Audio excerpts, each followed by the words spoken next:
মা মা তুমি কি করছো? হ্যাঁ, এই তো রান্না করে কাজ করছি আমি। কি কাজ করছো? এই তো রান্না করে কত জিনিস খালি হয়ে গেছে, সেই সব জিনিসগুলো ঢালবো। দেখ এইটাতে কি আছে? অনেক বাজার নিয়ে এসেছি আজকে। কি আছে দেখাও। এই যে ডিম, তারপরে তোর এই যে লবণ, বাসন মাজার মাজনি, সোয়াবিনের প্যাকেট, সুজি, বাসন মাজার সাবান, তারপরে যে ধনে গুঁড়ো, জিরা গুঁড়ো, সব কিছু, আরও অনেক কিছু আছে। চা, দুধ, অনেক কিছু আছে। লবণটা শেষ হয়ে গেছে তো লবণটা একটু ঢেলে নেবো ওর মধ্যে। আজকে কি রান্না হবে? রান্না আজকে তো ভাবছি যে সোয়াবিন রান্না করবো। সোয়াবিন নিয়ে তোমার এসেছি। মাছ কই? মাছ? হ্যাঁ। মাছ দেখতে পাচ্ছিস না?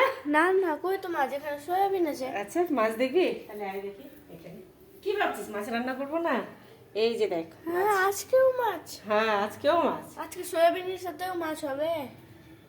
যদি বলিস করবো, না বললে করবো না। করতে হবে না মাছ। ঠিক আছে, তাহলে আজকে সোয়াবিনই খাওয়াবো। হ্যাঁ ঠিক তাহলে আছে। রেখে দিই হ্যাঁ মাছটা। হ্যাঁ। ঠিক আছে।